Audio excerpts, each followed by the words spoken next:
Thanks for being here. Subscribe to Cheating Stories Best, so you don't miss new stories.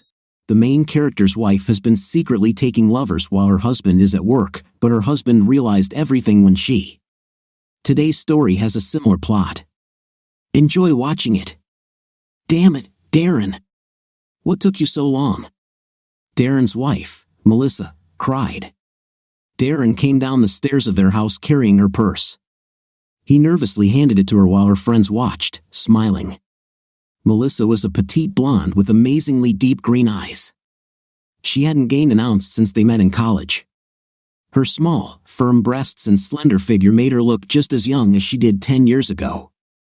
At 32, her friends, with the exception of Helen, were just like her. All women remained slim throughout their lives. Helen, on the other hand, was a little chubby. Her natural dark brown hair, unlike the others, was not bleached, and she did not wear a skirt that ended 4 to 6 inches above her knees. Darren again wondered why she communicated with them and vice versa. He knew that Helen did not drink, unlike the others who drank heavily, including his own charming wife. She may have been the designated driver. It was the only thing he could think of, honestly. Darren, Melissa said, you should be glad I'm leaving. It helps me relax after being stuck in this damn cave all week. She was referring to their 4-bedroom duplex home, the one she begged him for 5 years ago. Besides, my leaving gives you time to spend with your little friends. But you better not let any of them into my house. Now, give me the money, she said. She took his wallet as soon as he took it out and grabbed all his cash. If luck smiles on you and I'm not too tired when I get home, you might get lucky. That is, of course, if I don't meet someone else. She started laughing, and besides Helen, so did her friends. Darren watched Melissa and her friends get into the brand new Honda he had just bought her and drive away. Darren cleaned up the house and left too. He drove halfway across town after loading his Jeep with tools and some auto parts he bought online. Melissa, why are you treating Darren so badly? Helen asked. He must really love you to put up with your crap. Don't you love him?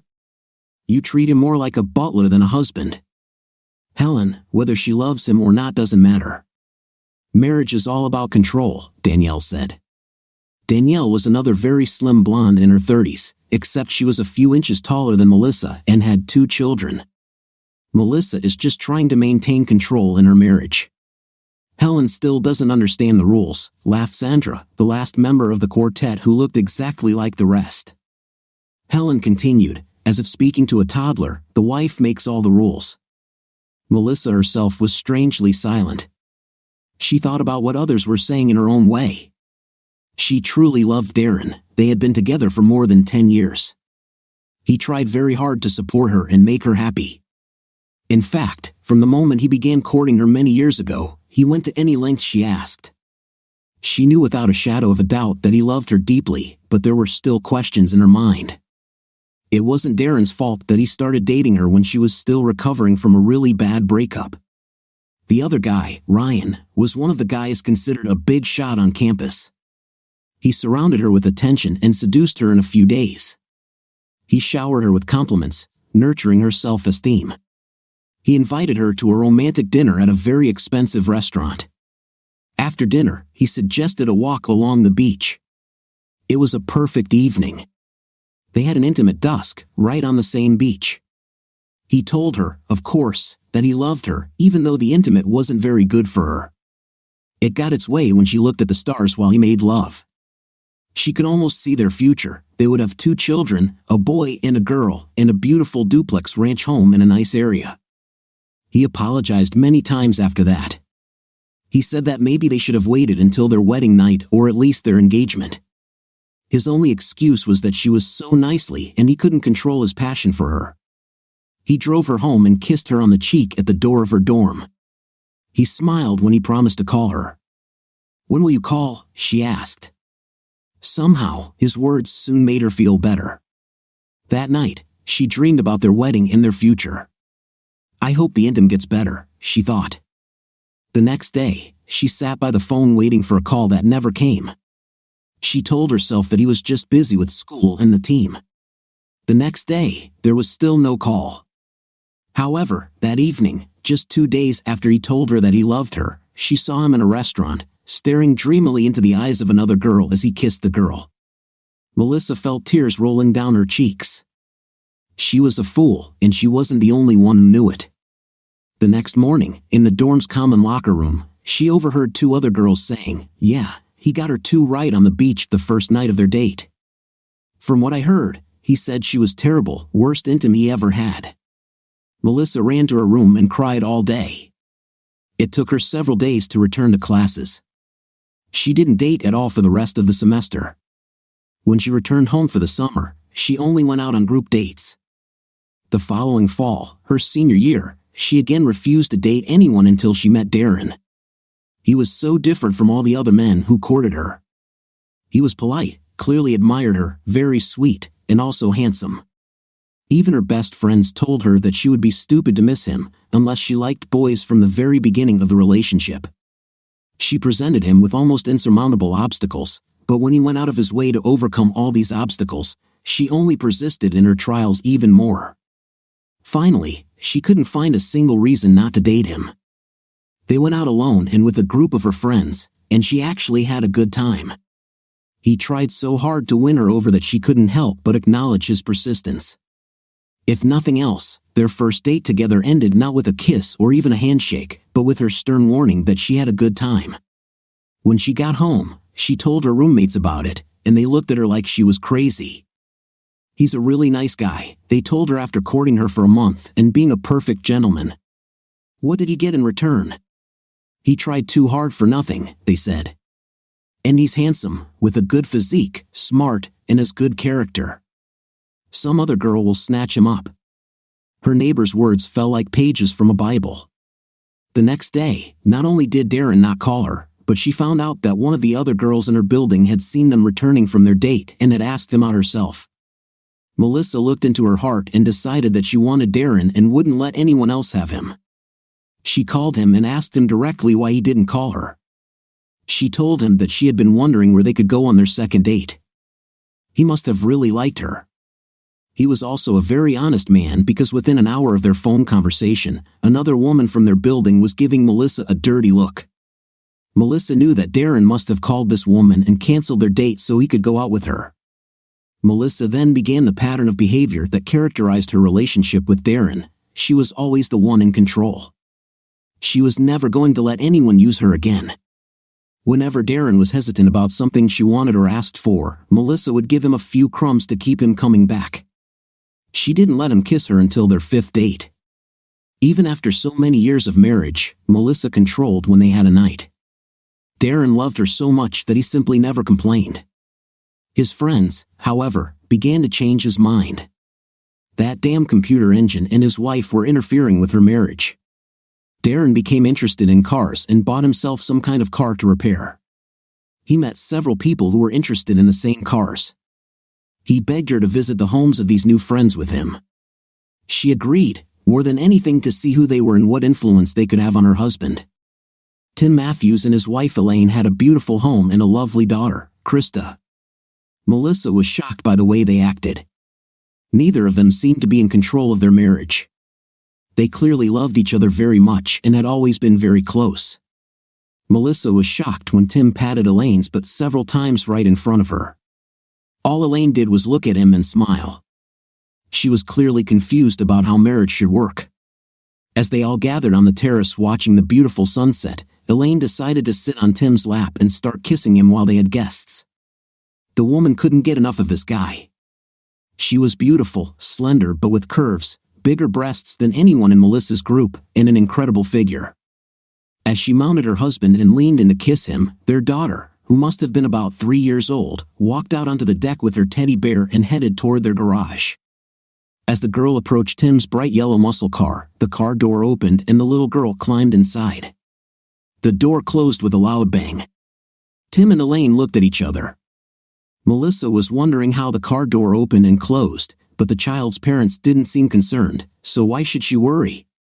She was more interested in the relationship between her parents. When Elaine sat on top of Tim, the man didn't hesitate.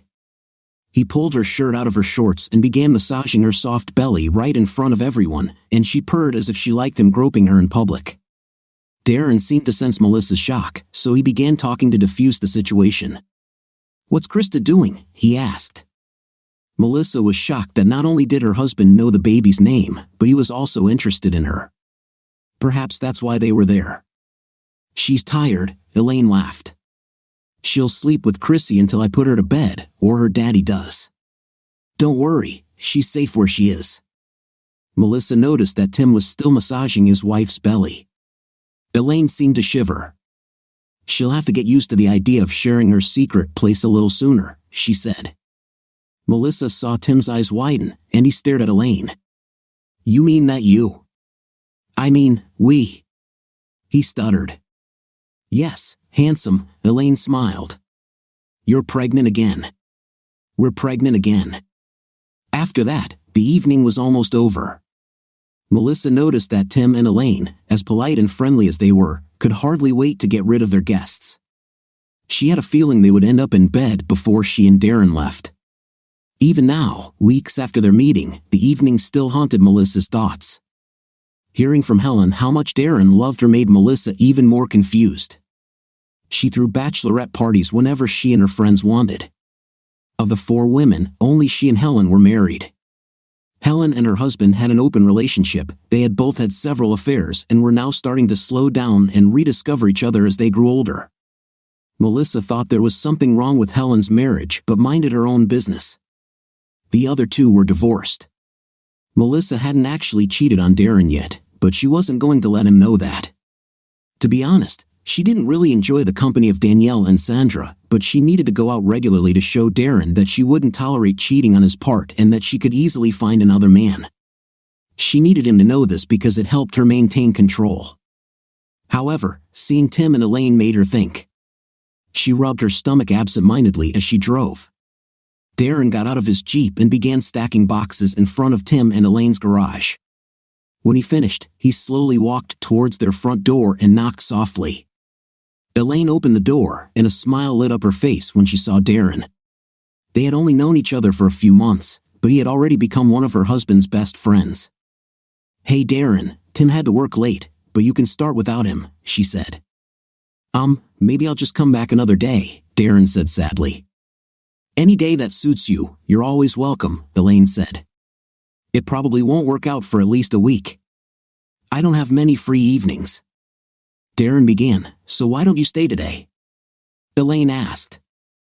"At least jack up the car and put on new wheels and tires."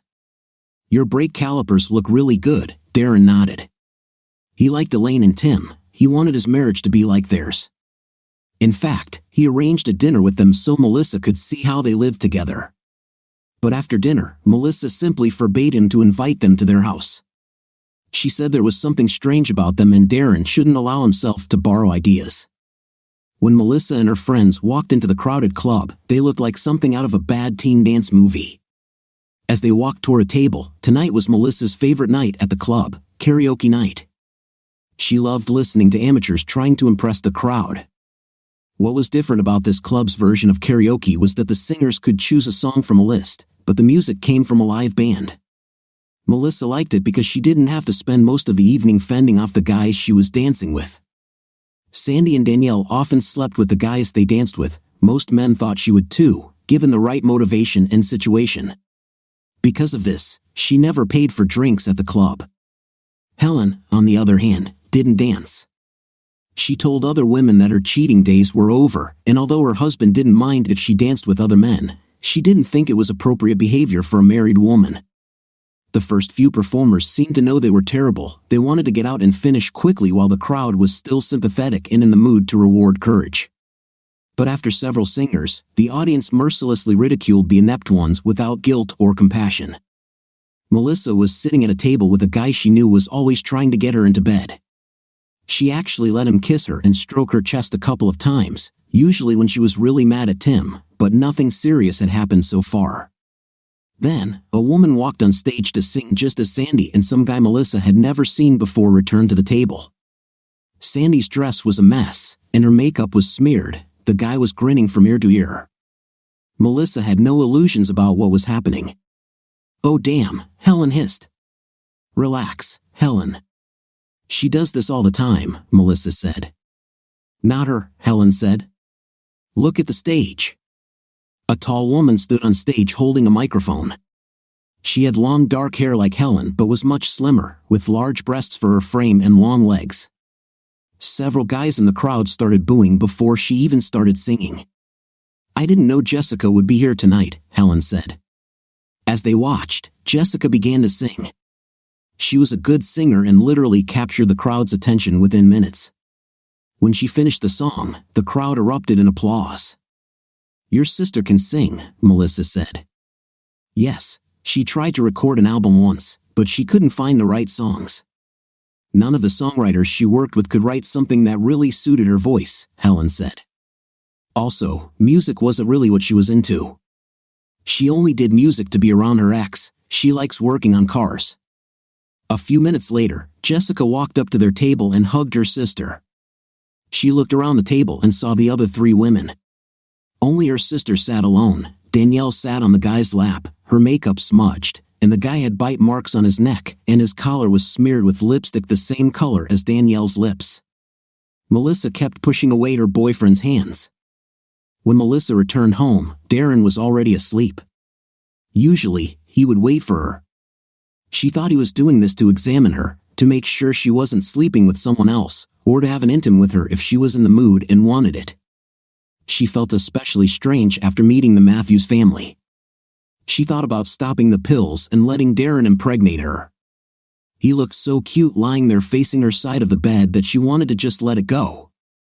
It would be so wonderful to truly and completely trust him with all my heart. But she knew what would happen. This was already clear to her in college when Romeo used her and abandoned her. Never again would any man control or hurt her. She noticed that Darren, in addition to turning to her side of the bed, was holding her pillow to his face as if he was trying to sleep while breathing in her scent. Damn, he really must love her, her eyes watered thinking about it. Then she realized she was acting vulnerable again. Darren, why the hell didn't you put the dishes away? She screamed, waking him up. Oh, sorry, he muttered. I have to get up early for a meeting tomorrow, and I went to bed late. I was tired from. I don't want to hear your weak excuses, she said mockingly. What I want is for my damn kitchen to be cleaned. He quickly got out of bed and headed to the kitchen. As he walked, Melissa looked at her husband. He really had a good physique. He was built much better than the idiot in the club. Part of the reason she woke him up was because she wanted him to get up so she could have an intimate with him. Darren returned to the room a few minutes later. He looked at her lying on the bed with her eyes closed, his gaze focused on her mouth. Her lipstick was smeared, not just lightly in some places, as if she had pressed her lips to a glass while drinking. It was smeared as if she had kissed someone. Sorry, he said. I don't. He quickly left the room. Melissa's eyes suddenly opened just as Darren was walking out of their bedroom. She thought that what she saw might not be anger, maybe it was desire. Just the thought that he was going to have a night with her made Darren so excited she was sure he would return in a few minutes when he thought she was ready. The next morning, Melissa realized something was wrong. She fell asleep last night, and Darren didn't come back to their room. What's worse is that he didn't come into their room to say goodbye in the morning and hope for one of her rare goodbye kisses. She tried to sort out his problems later. She had a full day of tanning and going to the gym ahead of her. She needed to keep herself in shape. He won't want her if she gets better. Darren arrived at his office early. He wanted to scream, but that wasn't his style. For more than 10 years, he endured Melissa's bullying. He allowed himself to be humiliated and hurt because he loved Melissa like there was no tomorrow. But he had reached his limit. He was sure that she had finally made good on her threat and spent the night with someone else. And worst of all, she came home and confronted him with it.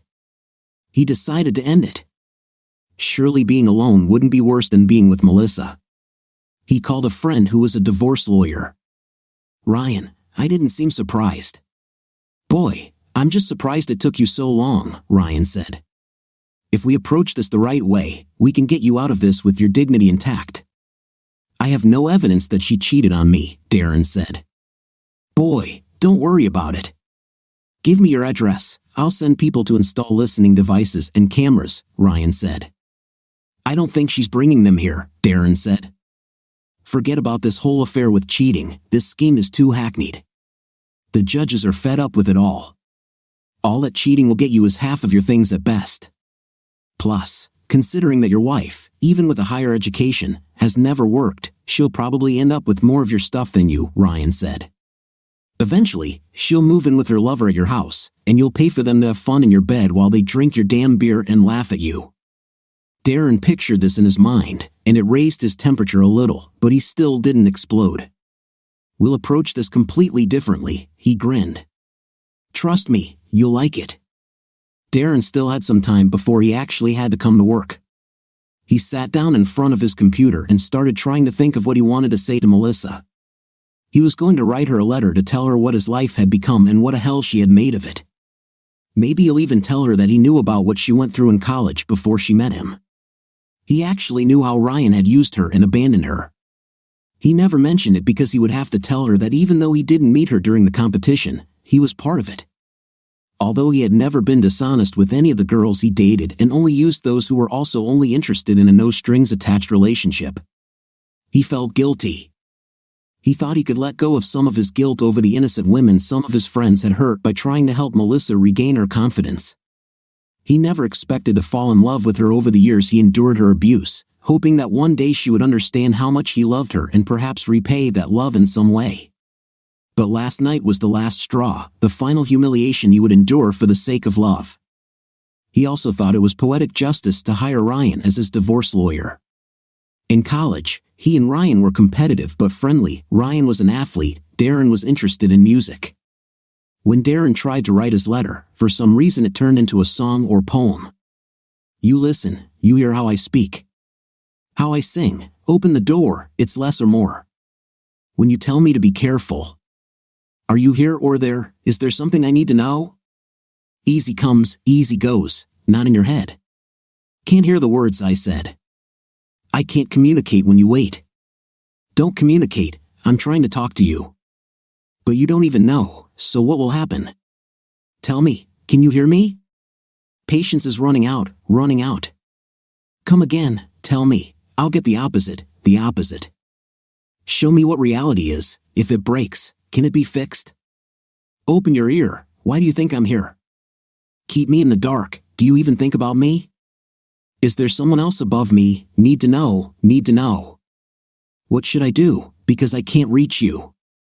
So what will happen, tell me, can you hear me? It wasn't bad and it kind of reflected some of Darren's frustration and the things he wanted to say to Melissa. This was especially true of his desire for her to talk to him or at least listen to him. However, something was missing. Darren thought no more about it, he decided to get to work. Maybe he could leave early and go to Tim and Elaine's, his car was almost ready, all it really needed was a paint job. When Darren returned home in the evening, Melissa was already there. He was sure she had probably spent the afternoon with someone she slept with. He almost hoped she did it here so Ryan's people would record it. He went to the office to check the internet for quality car paint. Darren was furious. As soon as Darren entered the house, he took one look at her and left for his home office. She didn't sleep at all, she spied on him all the time. Her eyes were barely open, the plan was for him to walk in, take one look at her, and practically beg her to have an intim. Or at least, he would come up and start making obvious hints about it. After 10 years together, he should have known how things worked for them. Is there something wrong with him? He actually looked at her, he did stare at her, but it wasn't the look she was expecting, it was more of a look of sadness or resentment. Then he went to the office. Darren, she screamed at the top of her lungs. When did you get home? Why didn't you start cooking dinner? Surprisingly, he didn't answer. She stood there for a moment, then walked to the office door. The door didn't open when she turned the knob, it was locked. In her anger, she kicked the door several times and left the house. Melissa went to see Danielle, she explained what happened. When Darren returned home, Danielle laughed at this. Melissa didn't think it was funny at all. She began to wonder why she told Danielle about her problem in the first place. Maybe because she really needed someone to talk to, and someone was better than no one. Before they finished, Helen arrived. Melissa told the whole story again for Helen's benefit. Danielle and Helen seemed to have different perspectives on the situation. Danielle believed that Melissa had a lot of control over her husband, and that was a good thing. Darren was such a henpecked man that he couldn't even ask for a night even if he wanted it. She told Melissa that the next step was for her to accept the fact that she could have a night with other men if she wanted, and there would be nothing Melissa could do about it. Helen looked at Danielle as if she were crazy. "Daniel, what happened to your marriage?" Helen asked. "Well, Danielle began. "I'm tired of sleeping with the same guy all the time." Helen replied sharply, "I was there. You were flirting with a bunch of guys, and your husband found out and left you. You begged him for months to give you another chance. Then he married a young, beautiful girl, and now they have 2 children. You were desperate and lost a lot of weight. Now you go out and sleep with random guys. In your mind, you think you're getting back at him this way, but he's moved on. I'm happy for him.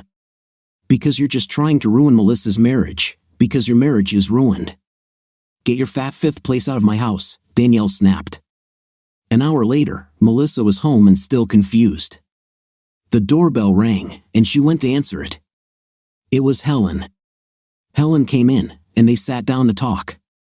"Melissa, I've known you a long time, and I want you to be happy. Don't listen to Danielle's nonsense. She always talks to you about control. It was her kind of control that destroyed her marriage. Marriage is not a battle, it should be a partnership. When this works well, both partners control together as equals," Helen spoke. As Helen spoke, Melissa thought about Tim and Elaine. They were definitely equals. They loved each other so much that she couldn't imagine one without the other. The problem was that she didn't know how to do it or even how to get to this point from where she was now. You need to slow down with Darren and stop trying to control him so much. If you don't, he'll go crazy, and you'll lose him forever, just like Danielle's husband left her. Then you'll become a sad, bitter old woman like her," said Helen. Their conversation was interrupted by the doorbell. Darren walked out of his office just as Melissa was about to answer the phone. "Hi, Darren," Helen said. "How are you?" "Not very good," he replied. "I can't find someone to paint my car." Helen realized that Darren was so depressed that he couldn't talk about what was really bothering him. She could tell he was upset, and it definitely wasn't about the car. She thought that maybe if she helped him with the car, she could get him to trust her. Then she could get him and Melissa to talk to each other before it was too late. Helen took a notepad from the table and a pen. She quickly wrote down the number. "Her name is Jessica. Tell her I sent you, and she'll offer a good price." "Thank you," Darren said. "Darren, I know we don't know each other, but you're a good guy. You can say no to Melissa sometimes and protect yourself. Sometimes you have to go a little crazy to save yourself," she added. Melissa returned to the room and saw them talking to each other. "We have to go," she told Helen. "Danielle has an emergency." Melissa looked around to see what Darren was doing because she wanted to tell him not to sleep this time, but he had already left. "I'm going home," Helen said. "Danielle and her problems. She told me to get my fat 5th place out of her house, so I don't see any reason to go back there." Melissa arrived at Danielle's house and saw her friend lying on the couch with a compress on her head. She looked terrible. Sandra was with her but got up to leave as soon as Melissa entered. "Okay, you can stay with her." "I have a date," Sandra said. "Where is Helen?" Danielle make a sound. "Remember when you told her to leave your house?" Melissa said. "That's not what I meant," Danielle exclaimed. "Her ex-husband's new wife is pregnant again," Sandra said. "Danielle's mother is still on good terms with him since his parents died. He treats her as if she were his mother. He and his new wife named the baby after Danny's mom and wanted her to be the godmother. She called and told Danny how stupid she was for letting him go." Melissa spent most of the evening with Danielle, listening to her friend talk about how her ex did similar things to make her unhappy. She really wished she had half the control over her ex that Melissa had over Darren. For the past day or so, Melissa had been torn. On the one hand, she truly loved Darren deeply in her own way. On the other hand, she knew firsthand what it was like to be used and thrown aside. She was also very angry with Darren because he didn't just melt at her feet and not have an intimate with her when she wanted. She decided that he needed to pay for this. Perhaps Danielle was right. Darren began trying to manipulate her. If he wasn't home and wasn't ready to meet her when she arrived, he better be careful, because she might just do what she tried to make him think she was doing. Darren listened to the recordings made in the house. There was nothing interesting, at least for him. There were simply more instances of Melissa yelling at him. However, the conversation between Helen and Melissa was interesting, especially the part where Helen told Melissa that he might go crazy. Helen was good, he thought. She told him he could just go out and do what he liked. He called the number she gave him and spoke to the woman who told him to come and talk about it. She gave him the address, and he went to meet her. The address she gave him was a garage where cars were repaired. There, she showed him the paint booth and also a certificate of completion from a leading driving school. They returned to the office, and she showed him samples of the work she had done. In one of the photographs, he saw a familiar face. Tim stood with another guy in front of a Mustang with a custom purple paint job. "Did you do this?" he asked when he saw Tim. "No, I didn't," Chrissy said. "But Tim said if he ever needed to repaint it or touch it up, I could do it." "Can you match this color?" he asked, "but with white stripes instead of black?" "Yes," she said, instantly interested. They talked for some more time and discovered that they had a lot in common besides the paint job. In the background, he heard the sounds of guitar playing. "Sorry, I invited some guys over to jam," she said. "I really enjoyed talking to you, and not just about your car. I wish this didn't have to end. My sister has many friends, but no one is better than you. Actually, today was the first time I talked to your sister, so I wouldn't call us friends," he said. "She's friends with my wife, Melissa." As soon as he said Melissa's name, Jessica felt sorry for him. It was so stupid for her to be in clubs, letting men touch her tits and everything she did when she had a nice guy like him at home. She tried to hide her reaction, but she wasn't even close to succeeding. "What?" Darren asked after seeing how she looked when he mentioned Melissa's name. "Nothing," Jessica said. "I really have to go. We have a long night ahead of us. We're going to try to write something. Neither of us are songwriters, but we love to play and are pretty creative with arrangements. Can I stay and listen for a while?" asked Darren. "Of course, if you want," Jessica smiled. It was magical. Jessica sat next to Darren and sang some songs he had heard on the radio. They tried a couple of songs that some or all of them wrote together. The original songs were just missing something. A couple of hours later, the guys left. "You know what I mean," she said. "I think we're a cover band at best." "I'm not so sure," Darren said. "Maybe all you need is the right song. People have been telling me that for years. To be honest, music doesn't mean much to me. It's more like a hobby than a passion in my life. I'm just doing this to give gifts to my friends. If I didn't do this, they'd be holding auditions to find another singer, and life would go on," she said. "But you're so good at it," Darren insisted. "Do you want something to eat?" she asked and then suddenly stopped. "Sorry, I forgot you were married," she said. "Not for long, I'm afraid. I have a lawyer working on my divorce papers as we speak," he said. "So, you already know?" she asked. "You know," I asked back. "I am Switzerland," she smiled. "I don't participate in other people's wars." "This is not a war," Darren said. "To start a war, there must be two sides fighting over something. It's more like a slave revolt or an act of emancipation." She looked at Darren strangely. "Don't take my word for it. Please ask your sister about my marriage to Melissa," said Darren.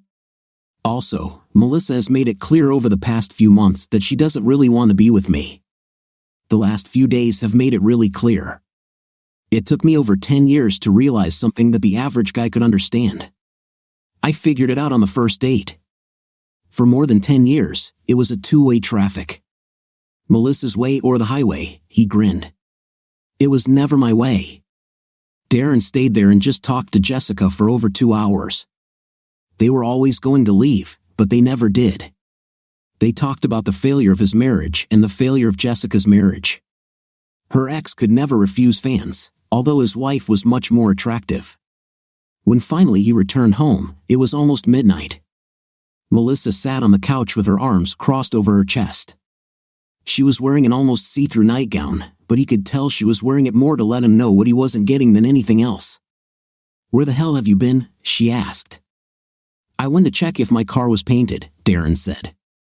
"I heard the music and lost track of time. If it matters, I'm sorry." "You should have been here waiting for me to come back," she snapped. "How was I supposed to know that?" he asked. "You never told me to be here." "Well, that's what I wanted," she said. "You should have known. If you were here, what if I wanted something?" "So now I have to predict your whims too?" asked Darren. He looked at Melissa like she was crazy and went upstairs. He took a bunch of clothes from his closet and drawers and moved them to the guest room. Melissa rushed up the stairs after him. "Open the damn door, Darren," she screamed. "I'm not done talking to you yet," Melissa thought. This evening had gone completely wrong. This was not at all what she wanted. But now she couldn't back down without losing some of her control. "I'm tired of listening to you, Melissa. I'm so tired of this." "You never listen." Darren suddenly fell silent. Melissa continued to rant through the closed door, but Darren's mind was elsewhere. He took out a pen and pad and scribbled down a few hasty words. "Oh, damn," he thought. When Darren arrived at work the next day, he turned on his computer and looked at the words he had written the day before. He divided the poem into separate stanzas and added a chorus which he wrote during an argument with his wife. "Looks good," he thought. Now he needed a melody and a riff. He also needed a bass. He didn't really worry about the drums because if he had a guitar riff and a melody, any drummer could keep up with it. For his money, his secretary told him that Melissa was calling. He told her to take the message. She looked at him as if he had grown a second head. Darren never refused a call from his wife. A few minutes later, she returned and gave him a message from Melissa, and he just shrugged. He picked up the phone and called Jessica. "Hey, we haven't discussed how much you're going to charge me to paint my car," he said. "You pay for the paint, I'll do it for free," she said. "No, Jess, I can actually afford to pay," he told her.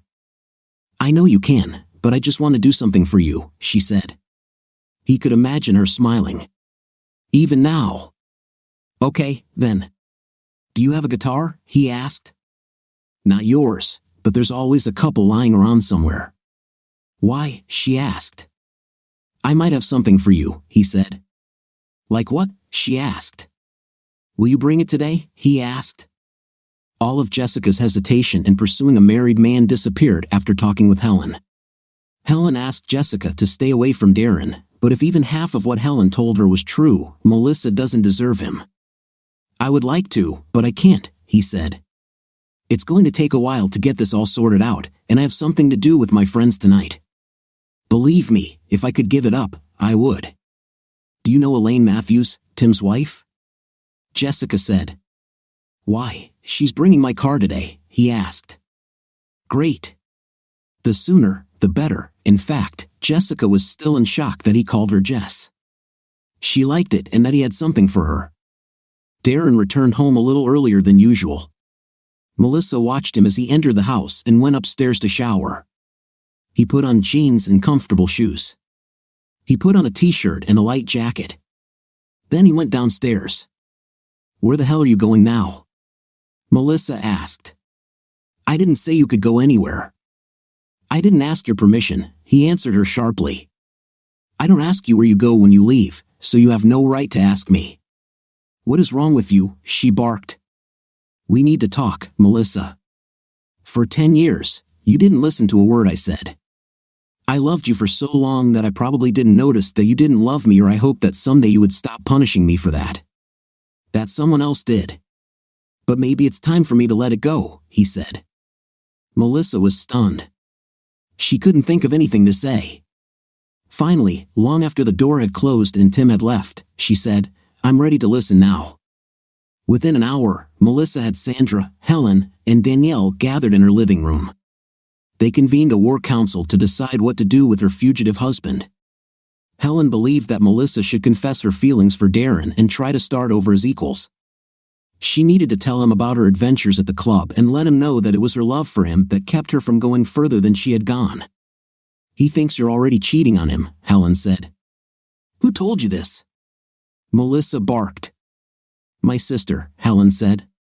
She's painting that car for him. I think she likes him, but I told her to stay away from him. To hell with it, Danielle said. You need to quickly regain your control. He's already trying to find a replacement for you. You need to let him know that you can replace him too. And like in any war, there must be an escalation of forces. He found himself a girlfriend, so you need to go and sleep with someone. By letting them know you're going to do it. He'll beg you not to do it, and you'll have control again, she said. What if he doesn't beg her? Helen asked. Then she'll look stupid and lose even more of her precious control, Danielle snapped. No, stupid, Helen said. If she sleeps with another man, she will lose him forever. Look what happened to you, and all you did was flirt with some guys. Or did you lie about it too? Get your fat fifth place out of my, Danielle began. This is not your house, Helen snapped. Darren, Tim, and Elaine were walking around the fairground. Tim introduced Darren, one by one. They were all surprised by the large number of Mustangs on display. They were at the first joint meeting of all Mustang clubs in the state this year. Darren really enjoyed it. He looked at cars and got an idea of what he would like to do with his car. Tim introduced Darren to some of the 50 members of his club. What made Tim's club special was that all of its members drove yellow Mustangs. Darren was amazed. He learned that there was a Black Mustang Club, a Shelby Owners Club, a Roush Owners Club, and many others. Essentially, if there was a type of Mustang, there was a group of people who liked it. Walking around the fairground, Darren watched Tim and Elaine. He was jealous of how they were together. Now he knew even more that he would never have such a relationship with Melissa. This made him even sadder. Hey, why couldn't you give me my surprise today? Tim turned around and saw Jessica standing behind him. He hugged her with all his might. She wrapped her arms around him and pressed herself even tighter to him. He felt her breasts pressed against his chest. He barely managed to push himself away. Well, that was awkward, she said. Sorry, I wasn't thinking, he said. I was so glad to see you. Hi, Jessica, Elaine smiled. Jessica waved back and hugged Krista. Jessica joined them for the rest of the evening. When it got dark, they sat on the grass and watched the fireworks. Darren watched Tim and Elaine again. He loved the way she took his form as they sat together and how their daughter climbed onto their common knee and fell asleep, not caring about anything in the world. Are you jealous? Asked Jessica. Very, he replied. Me too, she said. Darren did not see Jessica for the next few days. Either she was busy, or he was. Each of them gave all their strength to the other. Jessica completed the base layers and color layers on Darren's machine. She applied an incredible number of layers of varnish until the car was so shiny it was hard to believe. Darren finished the song. Meanwhile, his marriage to Melissa had gotten to the point where they weren't even trying to talk to each other. Helen urged Melissa to put Danielle's stupid plan aside and just talk to Darren before it was too late. Darren finally called Jessica. Tonight, he said. Don't you want to get a divorce first? She asked. Ha, he replied. Ryan actually prepared my divorce papers. I just need to choose the day and method to serve them. So, what's going on tonight? You will receive your gift, he said. Well, you can pick up your car tonight, too, she said. I know you still need to add your own grill and a couple of other touches, but it's done and it's beautiful, she said. You can take it for the first ride when it's ready, he said. See you tonight, she said. Darren was looking forward to something more than just his car for the first time in a long time. As he prepared to leave the house, Melissa walked into the living room. She was wearing a dress that ended just below her butt. If she sat or even stood too long without pulling it down, her panties could be seen. Don't wait for me, she said. I'm leaving too, he said. Don't bring anyone into my house and let him use a protection, although on second thought, it's not that important considering that we haven't had a night in a long time and are unlikely to ever do it again, so forget about the second part. But don't take him to my house. As Darren walked away, Melissa seemed to hear him singing a song. What should I do now? She wondered. She wasn't going to go out in that dress. She wanted Darren to tell her she couldn't wear it or ask her to stay home. She was even willing to change her clothes if he asked. Darren pulled up to the garage. As soon as he approached the door, it swung open. Jessica ran out to him before he could touch her. Apparently, she was waiting for him. She looked him over as if she was looking for something. Then she shrugged and smiled at him. "Come on, you have to see this," she said. Darren noticed that Jessica was looking at him as if he were the only man in the world. The only person there was only joy in her eyes. Darren clearly liked her being herself. She judged Darren by his actions, not by what anyone else did to her. When they entered the garage, she stood on her tiptoes and covered his eyes with her hands. She began to try to guide him to the painting booth, but their height difference made it difficult for her to guide him and keep her hands on his eyes. Out of frustration, Darren bent down, picked her up, and carried her. "Tell me where to go," he said. Darren smelled a floral scent coming from Jessica's long dark hair. Her perfume or soap was very light. He was tempted to lower his nose to her skin, to really inhale the scent, but he didn't do it because he didn't want to go too far. "Darren, you're afraid, aren't you?" asked Jessica. He nodded, and she laughed. He liked the sound of her laughter. It wasn't artificial or fake, it was just the natural sound of a happy woman. "You have nothing to be afraid of," she said. "It's completely natural to feel this way. I think we should always acknowledge our feelings and follow them." "But I haven't served her with divorce papers yet," he said. "That would be wrong," she said. "I can't do that, honey. I was talking about your car. I thought you might be worried that I ruined your paint job," she said. "What were you talking about?" "Sorry," Darren said. "I'm just probably confused. You smell so good, and it feels so good to feel you, that I just started imagining that you're not imagining anything. Darren, I really hope something happens between us. My sister would really kill me if that happens," she said. "There's nothing to save," Darren said. "She came out tonight wearing a dress so short you could see her underwear even when she was standing. She almost told me she was going to sleep with some guy. I just told her not to bring him home. Our entire marriage consisted of her trying to make sure no one would hurt her. She never put much of herself into it." "Then, darling, why are you crying?" asked Jessica. "Let it all go. Let her go. Move on with your life.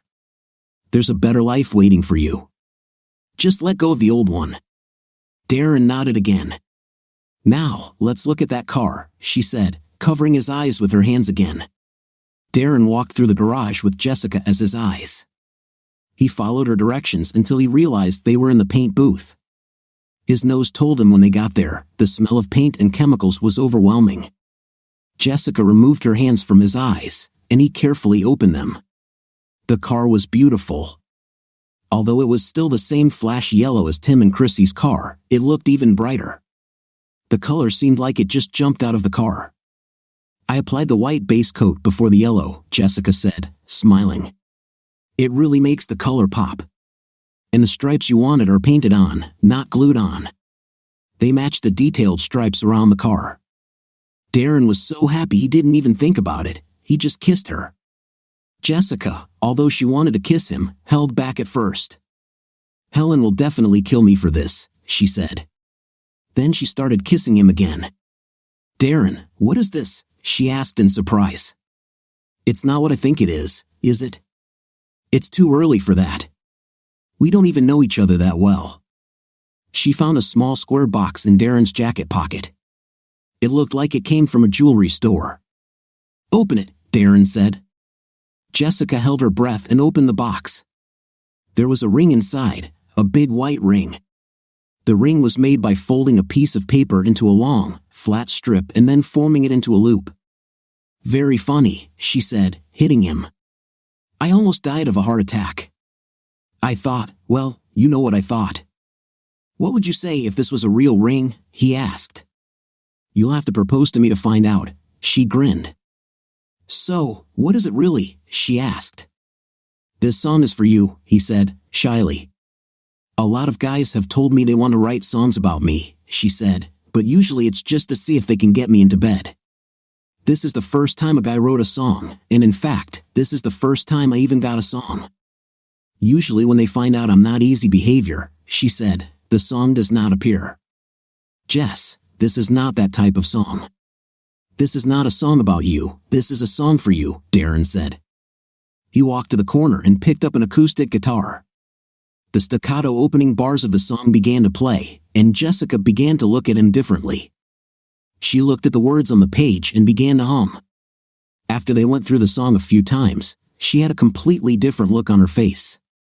Let me call a few of my friends and arrange a rehearsal for the next night with my full band, she said. Darren took her for a ride in his freshly painted car. It was a pleasant night, so he lowered the top. His car may not have had the power of Chrissy's, but the convertible made the ride enjoyable. When Darren returned home, Melissa was lounging on the couch, sleeping. She was still wearing the dress she had put on when Darren left. She was without underwear. He quietly went upstairs and packed a few personal items into his overnight bag. He sat at his desk for a few minutes and finally wrote her the note he told himself he would write days ago. He went downstairs and left a folded note next to her. Despite her appearance, Darren was shocked that she was still so beautiful. Despite his anger at her and the way their relationship was going, he loved her so much it hurt. He wished there was some way to overcome this, but now it was the end. She threatened several times to go out and sleep with someone, but she finally did it. There was no turning back now. Tears welled up in his eyes and rolled down his face. He kissed her tenderly one last time and left. By the time she came to her senses, he had already left. She was too drunk to get up, so she went back to sleep thinking she dreamed that Darren was there and crying. Darren checked into a motel. He fell asleep on the hard and uneven mattress in his room. He tossed and turned all night and could not sleep. He was confused. On the one hand, it hurt him that he loved Melissa so much to find out that she just went out and slept with some guy. There was no way he could survive this. On the other hand, he liked kissing Jessica. It wasn't like the kisses he'd had with Melissa in the last 10 years. Jessica put everything she had into the kisses. Her kisses seemed to tell him that she was giving herself completely to him. Kissing Melissa was like kissing through a wall. It seemed like there was always something between them that prevented them from being truly together. How could he love his wife if he liked kissing another woman better? It didn't really matter anymore, because from that night he no longer had a wife. The next morning, Darren called his secretary and said he was taking a couple of days off to deal with personal issues. He called his lawyer and got a copy of his divorce papers. There were 2 sets of documents, one set indicating grounds for adultery, and the other for mental violence and cruelty. Darren was still undecided on how to file for divorce. Ryan told him the reasons didn't matter, they sought a fair agreement and Darren's freedom. Darren felt bad at the thought of leaving Melissa homeless, defenseless, and without a livelihood. He wanted to give her at least enough money to get her life together until she got back on her feet. Ryan assured him that they would negotiate an agreement with Melissa and her lawyers, but they needed to start from a strong position to allow Melissa and her lawyer to save face. Ryan also reminded him that Melissa had treated him poorly for over a decade, so he had no reason to feel sorry for her. On some level, she deserved it. Melissa woke up feeling very sad with a huge headache. She knew she shouldn't have drunk so much last night. Drinking was the cause of the headache. She couldn't understand the reason for the deep sadness she felt. Of course, her marriage was on the brink, but she was sure it could be saved. She knew she treated Darren badly, but she was just trying to protect herself. The problem was that over the past few days, she had realized her defense had failed. She loved Darren deeply, but she just didn't know how to tell him. She had been locked into this pattern for so long that it was difficult to break. Would losing him be even harder? She asked herself this and 100 other questions while sitting on the sofa. She decided to take a shower and then invite him to lunch so they could finally talk about their problems. He had stopped taking her calls over the last day or so, but if she just showed up, it would be hard for him to avoid talking to her. As soon as she reached their bedroom, everything fell apart. She noticed that all of Darren's drawers were open, and his closet was very empty. Many of his favorite business suits were gone. In the bathroom, she saw that his shaving kit and all his toiletries were gone too. They were all there when he left last night, but she never left the house. She tried to focus on what happened. Damn, I'll never drink again, she thought. Right after Darren left, after he told her not to bring anyone home, she was so angry that she started drinking. On some level, what Darren said to her in anger was funny. If only he knew how foolish he was. The part about not letting the guy she slept with into their house was amusing. He was the only man she slept with. She had only been with 2 men in her entire life. The terrible Ryan in college who had messed with her head so much that it still affected her now, and the second was Darren himself. She let a few men in the club touch her breasts over her clothes, but that was it. Anyone who even tried to touch her below the waist through her clothes was rejected. Darren was such a fool. She started telling him all these things about sleeping with another guy just to keep him on edge and to control him. However, something funny was happening. There was a voice in her head telling her that she was in danger or that she was missing something. Then she remembered, Darren actually came home last night. She remembered him kissing her, and she vaguely remembered him saying something and crying. Maybe he was crying because he was stupid enough to believe that she slept with someone else. Suddenly, her phone rang, and she wandered over to answer it. It was Helen, who was shouting at her. "Helen, please stop yelling at me, I have a headache. You only live a few miles from here, why don't you just come over instead of yelling at me on the phone," she said. Melissa went upstairs and took a shower. She put on a pair of casual pants and a nice blouse. She didn't put on makeup because she was going to change before going to lunch with Darren. She let Helen in when she rang the doorbell. "You look like a dead moose," Helen said. "Thank you so much, Helen, that's why you're my best friend," Melissa replied sharply. "You always cheer me up. If I'm your best friend, why don't you ever listen to me instead of listening to idiots?" Helen asked. "I really hope you're proud of yourself, but let me ask you, who are you going to find who will be better?" Melissa looked at Helen with confusion. "I mean, don't get me wrong, I'm happy for my sister. If you're stupid enough to do this, I hope things work out for her and Darren." "I'm interested in what happens to you, Helen," Melissa asked. "Let me finish." "You always listen to them, this time, I would like to speak," Helen said. "I know I'm older than you, and fatter, and maybe not as pretty, but you'll soon be in my place. When I was younger, I was even wilder than you, and I was married at the time. My husband George and I both experimented a bit." Helen looked at the floor. "Melissa, I was drunk and let another man seduce me. George couldn't handle it. I thought we were getting divorced. A friend of ours convinced George that he should sleep with someone else to balance the scales. After he did it, and he did it with one of my girlfriends, things still weren't the same. George said it was because he did it with my knowledge and consent. In my case, he had no choice. He slept with someone else, then I did the same thing. Next thing I knew, we were in an open relationship. I felt more like a fool than anything else, but I stuck with it because everything was my fault. I never wanted to be with anyone but George. It just happened when I was drunk and one of our friends, who was also drunk, took advantage of the situation. George always loved me too much to cheat on me, and we went on like that for 2 years. That night was the last straw. He left me to get a divorce. He gave me everything, including the house. He just never wanted to see me again. Me. The first thing you should know is that I never wanted to have any connections. I never wanted us to have an open relationship. I thought that was what George wanted, but while we were doing it, I thought that if he wants to have an intimate with a bunch of women, then I'll do the same with a bunch of men, like you and those idiots. I wanted it to be equal. What's good for the goose is good for the gander. The biggest shock, however, was mine. I read George's note, and I just couldn't stop crying. He never had anything to do with my friend. He just made her lie and say he slept with her to help us get over it. What did I do? He never had any other relationships, and he never slept with any other women. I later went back and checked all this. George only agreed to an open marriage because he felt I needed one. He hoped that by having all the night I wanted, maybe I'd get over it.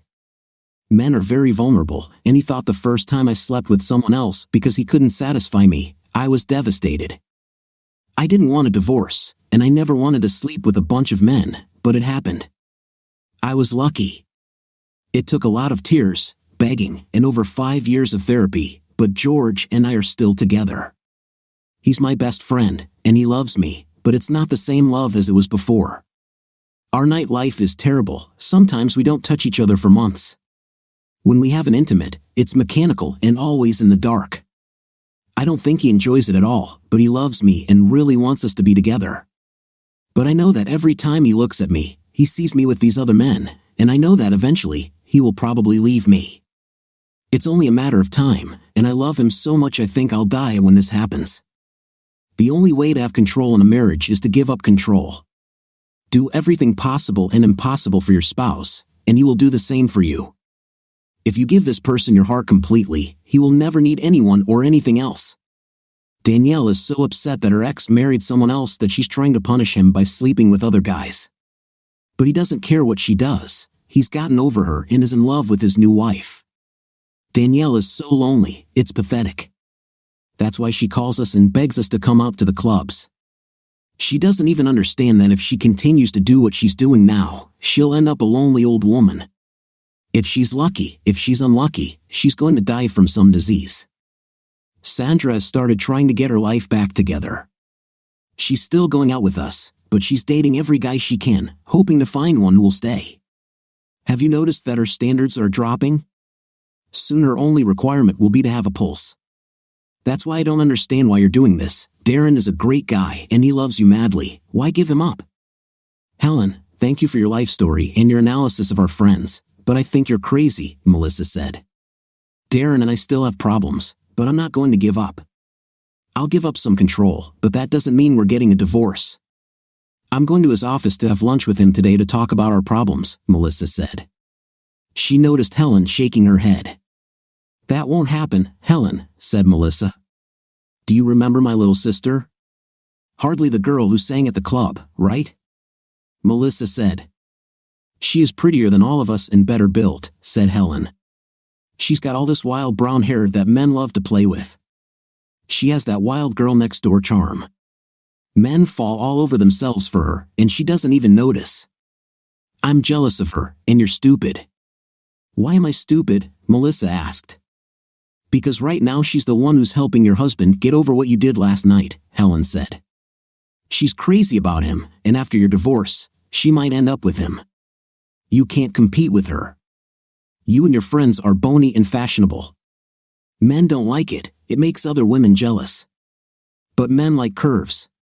Jessica has bigger breasts and a better butt than any of you, and her waist is still thin, Helen said. She just painted his car and swept him off his feet. He wrote her a song that she really likes. They make memories every day. You have 10 years of history with him, but that doesn't help. For most of those 10 years, you deprived him and treated him poorly, Helen said. I think last night was the last straw. What's the last straw? Melissa asked, shocked. Last night, you went out and slept with some guy, like your friend suggested to keep control, Helen smirked. I didn't leave the house last night. I stayed here, got drunk, and fell asleep on the couch, Melissa said. Darren called Jess this morning and told her that you slept with some guy and stayed on the couch to let him know. He left you and is filing for divorce. He's so upset he didn't go to work today. In fact, he's leaving town for a few days to get over it all, Helen said. What should I do? Melissa asked, shocked. Now everything has fallen into place. First of all, don't let him leave. If he goes somewhere and starts ruminating about everything, he may decide to settle scores with the past. You weren't the perfect wife. On the other hand, if he leaves, Jess will go with him. You're finished, Helen said. I guarantee you, if the two of them went to some little cabin on a lake to go fishing, he'd be caught by the time they got back. He wouldn't even remember you, let alone be upset about you, Helen nodded her head. She knew her sister well. What you should do is get on your knees and beg for his forgiveness, Helen said. All these control games have only spoiled you. Give him some time as a leader. Melissa took the note Darren left. She read the note while Helen ran around the house making phone calls and preparing some kind of cocktail in the kitchen. Helen was right about everything. Melissa began to cry hysterically. She didn't want to lose Darren, but with her control games and manipulation, she may have already lost him. "Drink this," Helen said to Melissa, holding out a glass of what looked like a green smoothie. "What is this?" Melissa asked. "Don't ask," said Helen, "but it will help you recover from your hangover faster." Darren was stunned. He didn't think he could play that damn song again. He wished he had never written it. He didn't belong here either. These people were not his friends. They were nothing more than a loose group of people who liked to play music. No wonder they couldn't write their own songs. All their brain cells were burned out. Then he saw Jessica smile. She was like a star sapphire among a pile of manure. She outdid everything around her. He wrote this song for her, and if she wanted to perform it, that's why he was here, playing this song over and over again until it was perfect. "Can we do this again?" Jessica asked. "I really want to work on the chorus." Darren simply smiled and nodded. Taking the day off was a good idea. There was no way he could concentrate on his work with thoughts of Melissa's betrayal running through his mind. He still couldn't figure out what he had done wrong. He loved this woman with all his heart and soul. Long after his guilt over what Ryan did to her had subsided, long after he realized that he was not responsible for what happened to her, the love continued. He always hoped that sooner or later she would get out of her pain and reciprocate his feelings.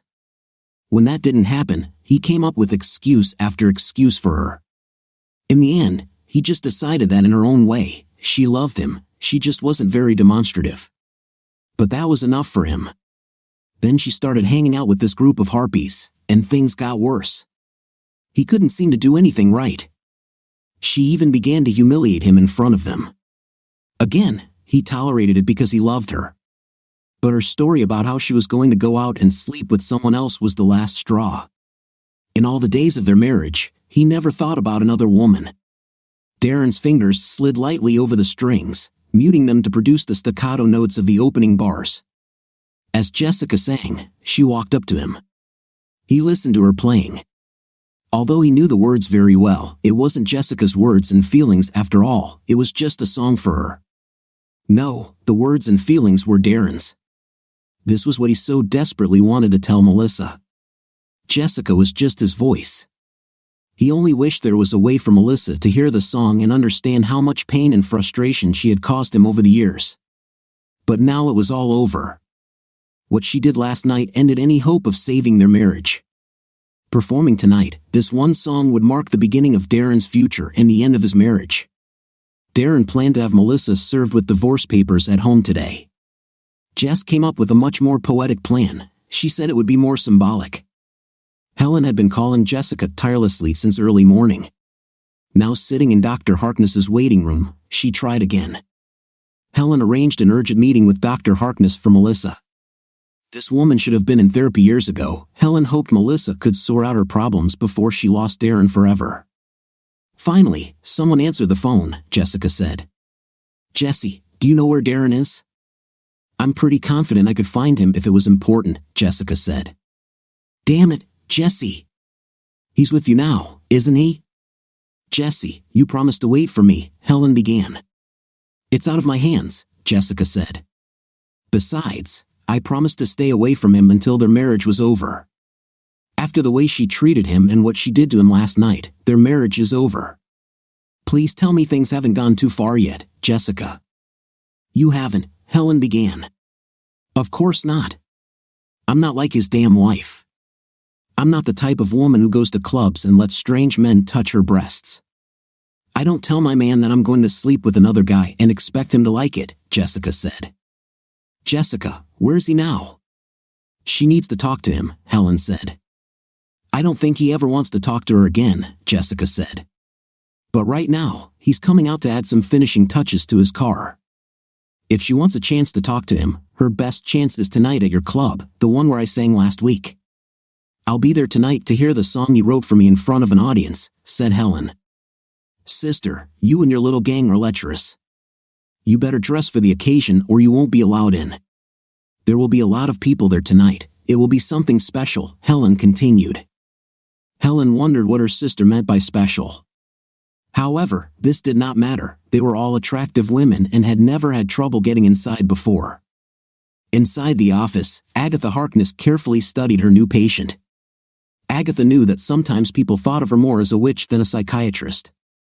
She could do things in therapy that were almost magical. She could save marriages and relationships that others had already written off. However, she would probably have to be a real master of the magical arts to handle this case. As she listened to the story of the crying, almost hysterical woman, she was shocked. For 10 years, this woman had psychologically abused her husband, and he had tolerated it. If the circumstances had been the other way around, Agatha knew she would have advised any woman enduring such treatment to run away and never look back. However, she felt a little hypocritical because here she was, listening to the woman talk and trying to find a way for her to come to terms with her problem. The bad thing is that Melissa still doesn't seem to realize that she's the problem. She continues to claim that she knows she didn't treat Darren very well, but that still doesn't give him a reason to just freak out and divorce her without warning. Melissa still thinks her treatment of Darren was justified because some college wolf dumped her. "Okay, Melissa," Agatha said. "I think I've heard enough of your story to know where we're going. I need to ask you a few questions." "This is fine," Melissa nodded her head. "Melissa, was Darren that guy in college who hurt you and left you?" asked Agatha. "No, it was Ryan," Melissa said, tension evident in her voice even when she said his name. "So, your behavior now is partly a defense mechanism against what happened to you then. You want to make sure this never happens to you again, right?" Agatha asked. "I think so," Melissa said. "And you also want a little revenge for your humiliation, don't you?" asked Agatha. "Maybe," Melissa said. "Do you treat all men this way or just the one who hurt you?" asked Agatha. "It would be foolish to feel this way against every person," Melissa said. "I don't hate men, I feel quite comfortable with them." "That's right, you let some of them meet you in clubs," Agatha said. "What about your husband? Does he often touch your body in public?" "Of course not," Melissa said. "It would be awkward. I would never let him." "But you let strangers do it," said Agatha. "This is different. When these men do it, it's because they just want me. They want to use me, all they want is intim, and they will never get it. But Darren loves me, so he should know better. He should respect me," Melissa said. "So, what you do at the club is a way to prove that you won't let the wrong person hurt you again?" asked Agatha. "Maybe," Melissa said. "I never thought about it." "Why did you have a night with Ryan?" asked Agatha. "Why did you choose him?" "Well, he was handsome, and he said things that made me believe that he would be with me forever and we would have the life I have always dreamed of. I thought he loved me, but it was just a lie so he could have an intimate with me and then leave me, and everyone at school knew how stupid I was. It was humiliating," Melissa explained. "Okay, what then? Did you meet often after that?" asked Agatha. "No," Melissa snapped. "The only guys who asked me out after that thought I was easy to win." "What about Darren? Did he think you were easy?" asked Agatha. "I made him wait a few weeks before going on a date with him," Melissa smiled. "And he was very respectful." "Melissa, everything you wanted from Ryan, they're very similar to what you have with Darren, even the type of house you wanted. Is that a coincidence, or did Darren want the same thing?" asked Agatha. Melissa laughed. "Darren doesn't care where we live or what. He just wants to be with me." "Has he ever forced you to have a night with him or hit you?" asked Agatha. "Of course not," Melissa replied sharply. "Darren loves me." "Has he ever emotionally abused you or put other women before you?" asked Agatha. "Oh, no. He knows better than that." "I would never put up with anything like that," Melissa said loudly. "Of course," said Agatha. "So why do you think Darren did this? You told me he looked good. Why do you think he put up with you doing the exact things you wouldn't tolerate for so long? I think you are the luckiest woman in the world.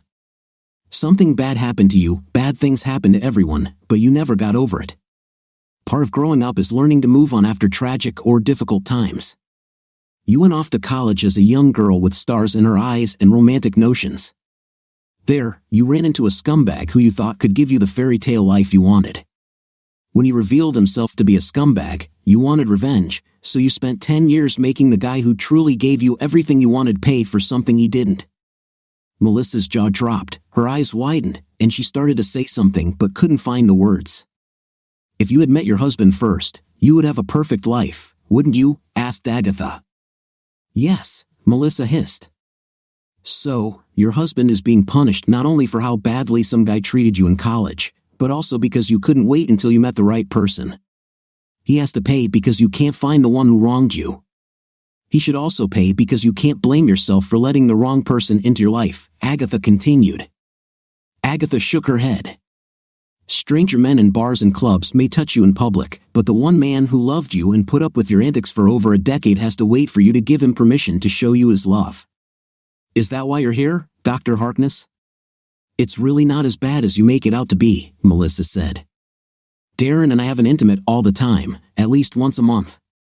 If I could just figure out what the problem is with him, how to fix it, things could go back to normal, Melissa said. Leave my office. Come back when you're ready to face reality. I can't believe I'm saying this, it's really unprofessional, but I hope your husband actually leaves you, Agatha said. A few minutes later, Melissa left the office in a rage.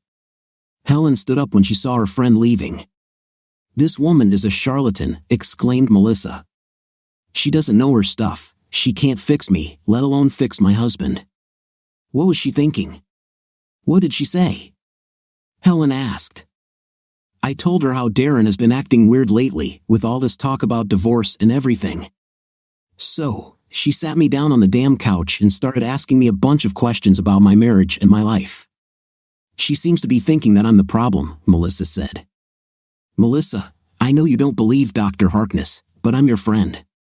Do you remember what I thought you should do? Helen asked as they got into Melissa's car. You told me I should kneel before him, Melissa said without emotion. I didn't mean that literally, Helen said.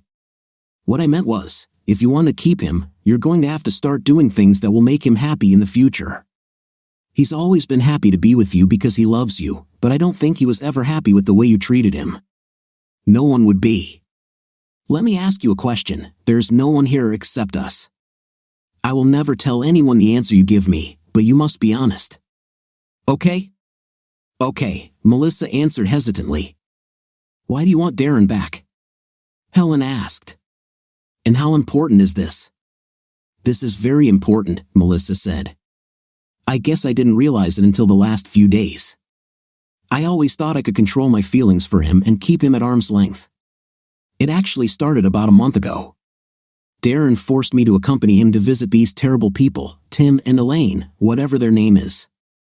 They were hugging each other, and they had a baby, and they looked at each other like no one else on the whole damn planet mattered. Tim and Elaine Matthews? Helen asked. Oh God, you're lucky they didn't start making out right in front of you. Anyway, they were in the kitchen, and I heard her tell her husband that she thought Darren was really cute, but that I was a jerk, Melissa said. Melissa, you are, Helen said. And you know that look you saw Tim and Elaine give each other? Darren looks at you the same way. But if you don't get your head out of your fifth place, he'll stop missing you and start looking at someone else in the same way. My little sister is quite wild, but she has some principles. She won't actually go after him until you have the divorce papers in hand, but believe me, she won't wait until the divorce becomes official. And while you're sitting there hoping he'll come back to you, she'll literally be holding onto him every chance she gets. As long as you hope he remembers how you sometimes let him seduce you when you really wanted to, that girl will have an intimate with him every night until he can't move. You have one advantage right now, it's the fact that he's loved you for so long. You're almost a part of him right now. The balance is tipped in your favor, but every day, the situation becomes a little more equal between you and my sister. Now, when he thinks about you, he still sees you lying on your couch. He still thinks that you cheated on him with someone else, and it causes him a lot of pain and suffering. When he sees her, he thinks about how she painted his car and how he wrote her a song. She helps him forget you very soon. You will be equal in his eyes if the comparison between you and my sister ever becomes almost equal. Melissa, you will lose.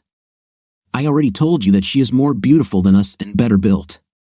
She is also ready to do anything to win this man. That girl has already done her fair share of mischief and is ready to settle down and start having children, not with my husband. Melissa screamed, Helen, called Sandra and Danielle. Both women were already expecting to go to the club. After all, it was their favorite night to go clubbing. They all agreed to meet at Sandra's house as usual. Sandra told them that this evening would be her last night at the club with them. "I met a man on one of my dates that I really like," she said. "He didn't really like that I went to clubs all the time." "So you're going to leave us for some guy?" asked Danielle. "Look, the only reason we even go to clubs is to meet someone, right?" Sandra said. "Most of the time we meet idiots and losers, so we come back next week. I think I found a good one. He's not perfect, but who is? So yeah, if you want to put it that way, I'm leaving. We'll still meet and visit each other, but I'm not going out when I already have what I want." "Are you going to let some guy control you?"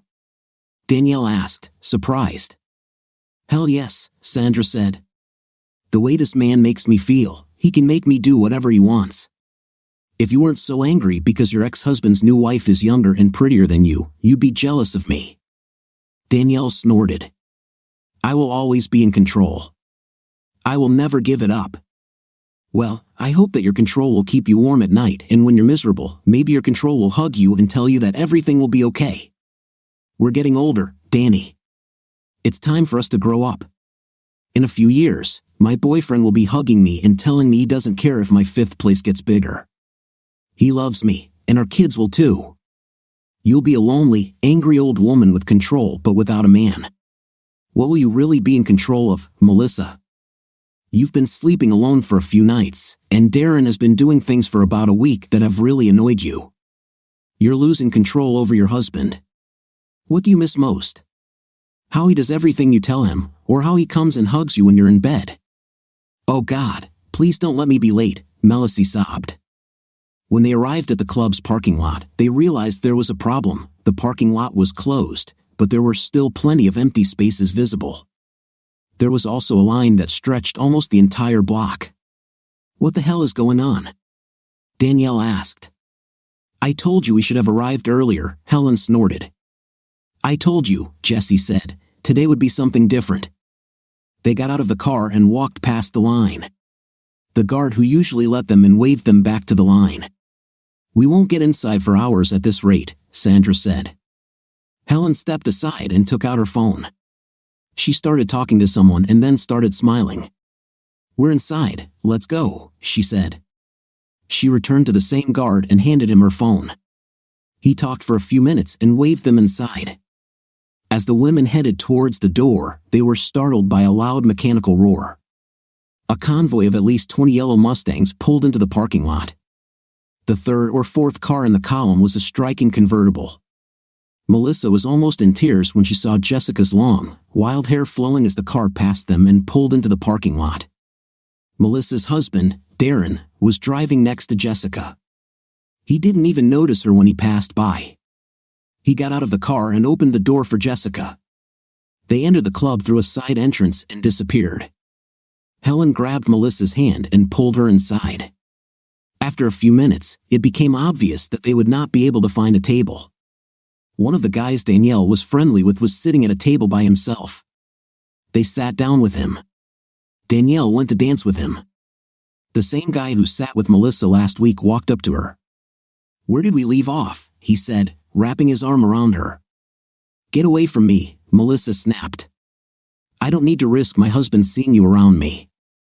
Hearing that she was married, the man shrugged his shoulders and immediately left. "It's too late," said Helen. "Jessie saw this guy touching your breasts last week. I'm sure Darren already knows about it." Melissa's heart began to pound in her chest. It seemed like everything she was going through now only added to the reasons why Darren should want to be free of her. She suddenly realized that she had never been in control of anything. He simply chose to do what she wanted because he loved her. Now, he had chosen not to, and she really wanted him to come back. He didn't need to ask her permission to do anything, but she needed him to forgive her and come home. It was his choice, so she didn't really control anything. Perhaps he was always the one in control. She stood up and began to look around the club. He had to be here somewhere, and she needed to talk to him. Waiting would not improve the situation and may even make it worse. A large group of people gathered at the right side of the small stage. The tables had been moved closer to this area, taking up part of the dance floor. Melissa had never seen anything like this at a club before and thought it might have something to do with Darren. She walked closer to the area and suddenly found herself in front of two huge bouncers who had their arms crossed over their chests. They looked at Melissa like she was an insect. "No entry," said one of the bouncers. He turned away from her as if the conversation was over. Further discussion on any matter was excluded. Melissa looked at the people in the special section. They didn't seem particularly special. There were representatives of different age groups. Obviously, there were rich people and those who clearly weren't. She couldn't understand what connected them. Then Melissa saw a familiar face. This was the woman who called her A. The woman saw Melissa almost at the same moment, and they locked eyes. Elaine waved to Melissa and invited her to her table. Melissa pointed to the huge bouncers. Elaine put 2 fingers in her mouth and whistled loudly. The bouncer turned, and she pointed at Melissa. The bouncer's head turned on his column-like neck, and in a voice that sounded like Lurch from the Addams Family, he invited her inside. "Thank you," Melissa said. "Please don't be mad at me for asking this, but where's your husband? It's just weird seeing you without him, you know. I hear this all the time. I guess people don't realize that we both lived a long time and had lives before we met. We were both married before that too, but it really seems like my life actually started with our first date. Anyway, Tim is backstage now, trying to keep Darren from passing out from excitement." "Today is not a good day for Darren," Elaine said. "First of all, I think you have a problem with him. I don't know what kind or how serious, so don't expect me to say anything. Then, apparently, Darren played guitar about 12 years ago but never really played in front of people. Suddenly tonight, not only is he going to be in front of an audience, but there are also people from 1 or 2 record companies here." Elaine noticed that Melissa's eyes hardened and her lips tightened. "Hell, maybe you still have a chance," Elaine said. "What do you mean?" Melissa asked. "For a while, I thought about you in the same terms as my ex. Maybe you didn't care about Darren, and he'd be better off with someone else, but I noticed you were a little angry, so maybe you do care a little after all. Don't worry, no one beat him up, we're not fighting. What happened was Darren got a little happy about his car. It's a really nice car, by the way. He was trying to compete with Chrissy. It wasn't very nice. Chrissy beat him on 1 lap of the track from a standing start by more than 10 seconds. Maybe Tim is just a better driver," Melissa said. "Oh, that would be worse," Elaine said. "I was into Chrissy at that moment." "Oh," Melissa said, smiling. "Anyway, I've changed my mind about you a little," Elaine said. "I hope you at least get a chance to talk to him, but you shouldn't be here. You should probably try to get closer so he can see you. We took this area because we wanted to be here to support Darren. When you join the YMN, that is the Yellow Mustang Nation, you become part of the family. But we don't want to be too close to the stage and have to deal with all that pushing. Oh, if you miss it there, we'll all meet at midnight for a night cruise to our house. You're invited, but you need to keep your girlfriends away. Good luck." Melissa returned to her friends. Danielle wanted to know how she managed to get into the reserved area. Melissa ignored her and told Helen that Darren would be on the show. Before Helen could respond, the host walked onto the stage and introduced the first singer. He was a chubby guy with long, greasy hair like he was stuck in an 80s time loop, singing Ozzy Osbourne's Crazy Train off-key. The audience didn't even let him finish the first verse. "They're in the mood for blood today," Sandra said. "They usually give the first few brave souls a chance. Interestingly, today is different." Over the next hour, 8 singers tried their hand. Of these, 2 were very good, and the audience showed their appreciation. The remaining 6 were met with varying degrees of approval, ranging from faint praise to outright disgust. Melissa expected the audience to tear apart the nearly 50-year-old man wearing pants so tight it was obvious he had stuffed something at his groin. The old man had bleached hair and was trying to sing Rod Stewart's "Do You Think I'm Hot?" Another near-riot moment happened with a guy who was singing Poison's "Ride the Wind." From his first words, the crowd in front of the stage began to boo him. In response, he showed them his middle finger and exposed his butt. Several people in the audience appeared to follow him into the parking lot. No one knew whether it was because of his lewd behavior, terrible singing, or just his song choice. Then the room became quiet. Melissa looked around as several musicians left the stage and were replaced by others. The original musicians on stage were just session players who played their instruments well, but it was clear that it was just a job for them. The new guys on stage were slimmer and more angular. These guys looked more like wolves ready for a feast. They looked at the audience with almost unreadable expressions as they tuned their instruments. Then the lights went out completely. When they lit up again, Darren was alone on stage. Melissa was really angry when several girls near the stage whistled at him. She didn't want anyone to whistle at her husband. She knew all too well the type of women who came to this club. Oh damn, she was one of them, Melissa thought. Darren smiled an innocent, boyish smile and began to play. The only accompaniment was the almost silent, pulsating sound of the bass drum counting down the beat. It was an infectious tune, but not sensational. Melissa smiled at him, but he didn't notice her. The whistles from the girls near the stage began to irritate Melissa.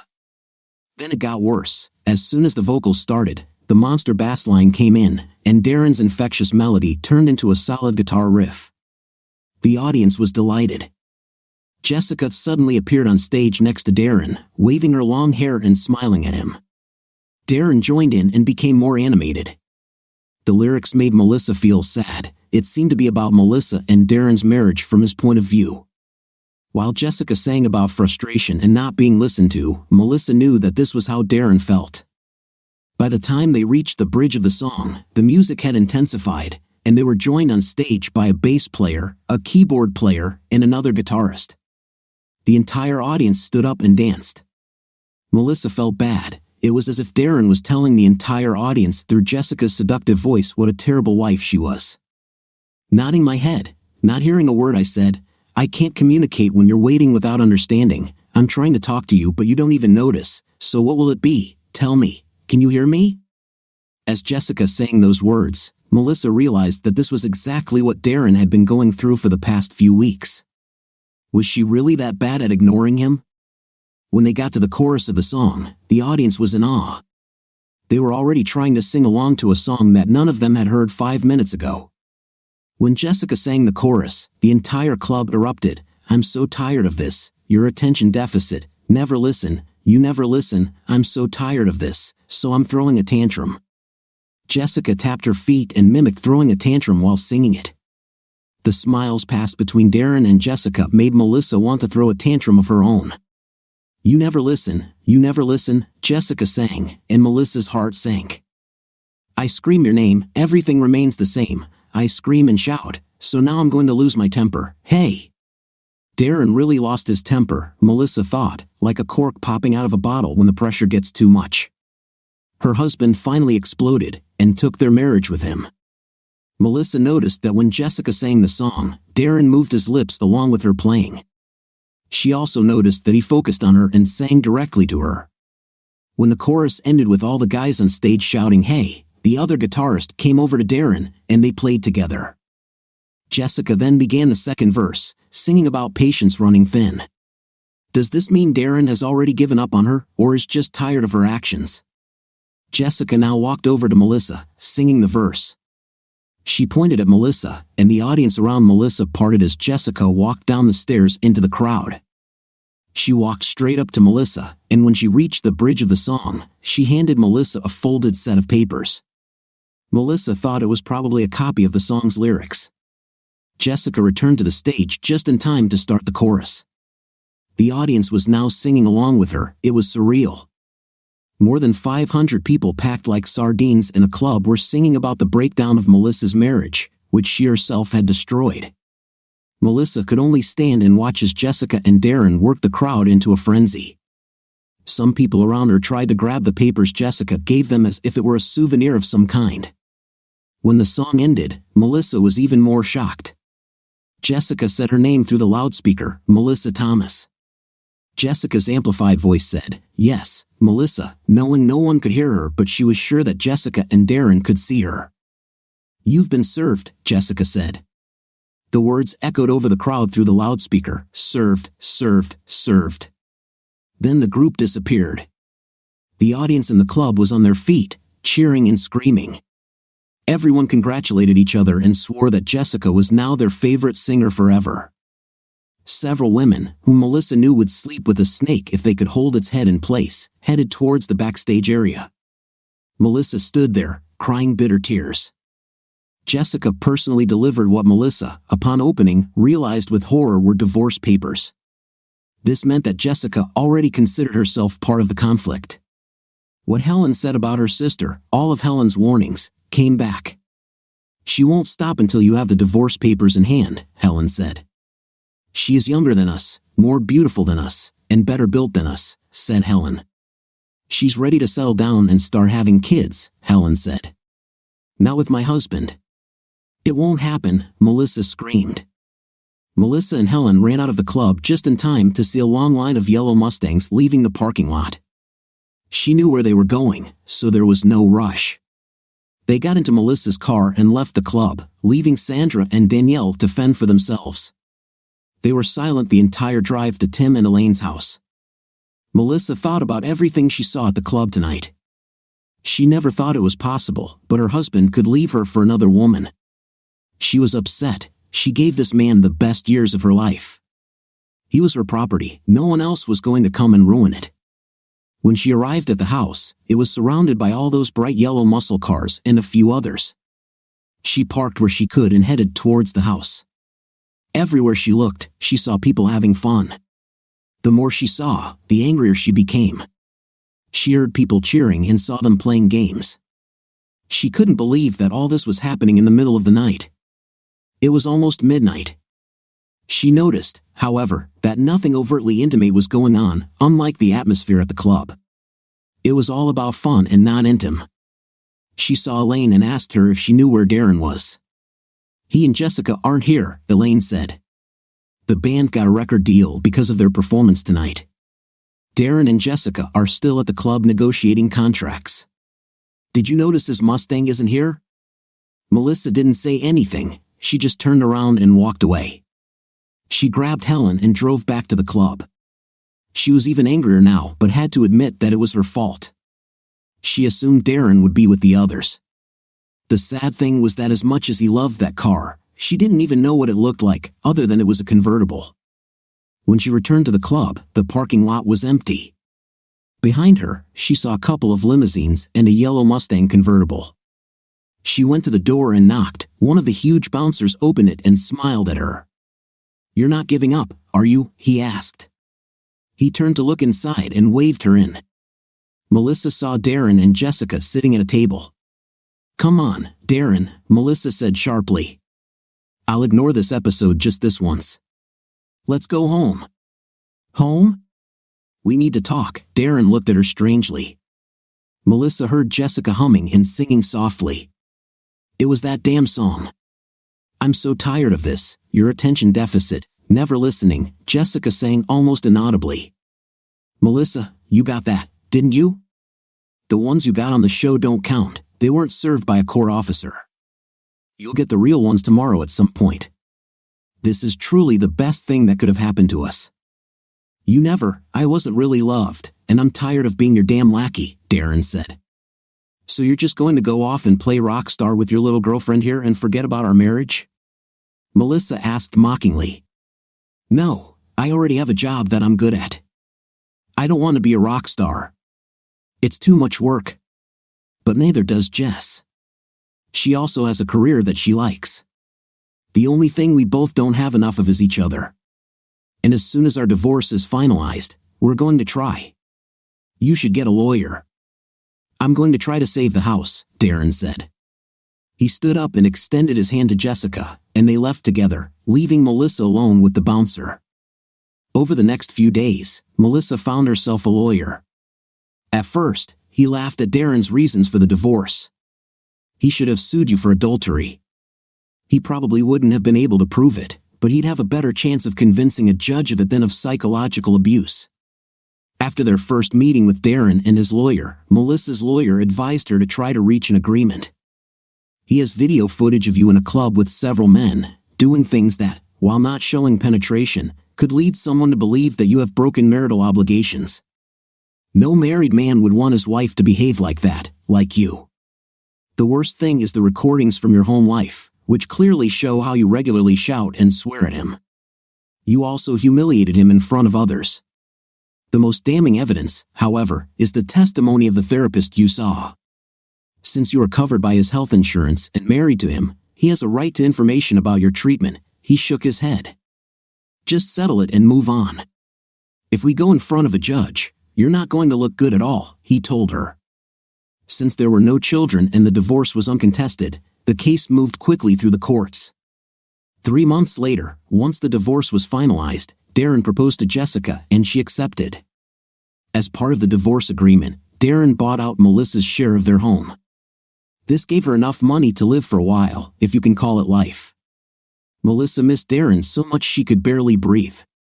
The worst part of it all was that damn song. Throughout the next summer, wherever she went, she heard that damn song.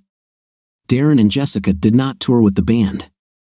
The band found another guitarist instead of Darren and some girl named Victoria as a singer, but the recordings had Darren playing and Jessica singing. There was a video of them too, in that yellow Mustang. They performed on TV shows, made a ton of money from the song, and went back to their normal lives. Melissa moved in with Danielle for a while, but it didn't work out because neither of them could control the other. Melissa also blamed Danielle for ruining her marriage. 2 years later, Jessica gave birth to the first of their 3 children, and they lived happily ever after. Melissa began to gain weight, and after her money began to dwindle, she had to take a job as a waitress to make ends meet.